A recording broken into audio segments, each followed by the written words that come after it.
So for more insight, we now welcome Dr. Eytan Cohen, Yanarocak, Turkey expert at the Jerusalem Institute for Strategy and Security. He joins me here in studio. Thank you so much, as always. So Recep Tayyip Erdogan seems to be singing a different tune right now. Talk to us your thoughts about the strategy he has. Well, I think all of this normalization is coming thanks to another normalization, which was already triggered approximately 2 months ago by Sheikh Mohammed bin Zayed Al Nahyan. We all remember that the UAE leader he visited Ankara, and there he declared that he's going to invest into the Turkish economy $10 billion. And then I assumed that the next step will be the normalization with the State of Israel. Now, what I can say that the United Arab Emirates, thanks to this huge investment, both the tendency of the Turkish foreign policy, and only recently, only 2 days ago, Mr. Erdogan paid another visit there, and I understand that Turkey is becoming a part of the Abraham Accords axis, and it is making compatible. I mean, it is making its foreign policy compatible with the United Arab Emirates, with Saudi Arabia, with Israel, and soon, I assume, we will see also normalization talks with Egypt. And we are seeing this as a huge change, as a huge U-turn in the Turkish foreign policy. And of course, the name of the game here is the devaluation of the Turkish lira, the weakness of the Turkish economy, and at last, the Turkish administration understood that its precious loneliness doctrine is not serving its immediate national interests anymore.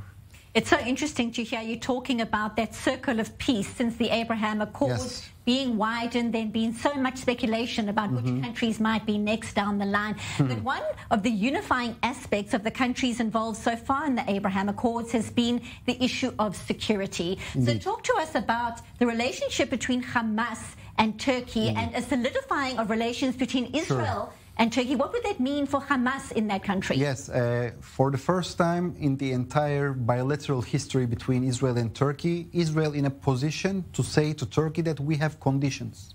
Because Israel's hand is now stronger, Turkey in its weakest status in the entire history of the bilateral relations. And the Israeli demand is very legitimate. We do not want to see this obstacle. We want Hamas to be out from Turkey because of its operational activities in Turkey.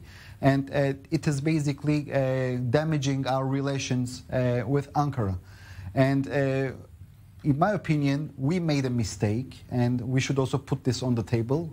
When we paved the way for the Gilad Shalit deal, we freed the Palestinian prisoners of Hamas, and they came to Turkey, and this was because of the Israeli approval.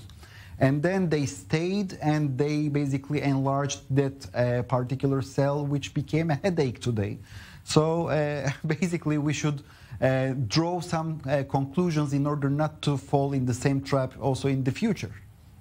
Very briefly, just before we go, in terms of the benefits immediately for Israel, in terms of the visit that's happening now with President Isaac Herzog, how do you see it unfolding right now, briefly? Well, in a nutshell, every time when a Muslim state is trying to shake our hands, we should shake that hand. But again, we should also give the impression that we are standing with our own principles. We want Hamas out of Turkey. And I guess with such a cooperation, we will be able to launch joint projects, even people-to-people projects, when we are talking about universities, or maybe the religious leaders in both countries can take the lead for that. Maybe the soccer teams can play friendly games. You know, the sky is the limit.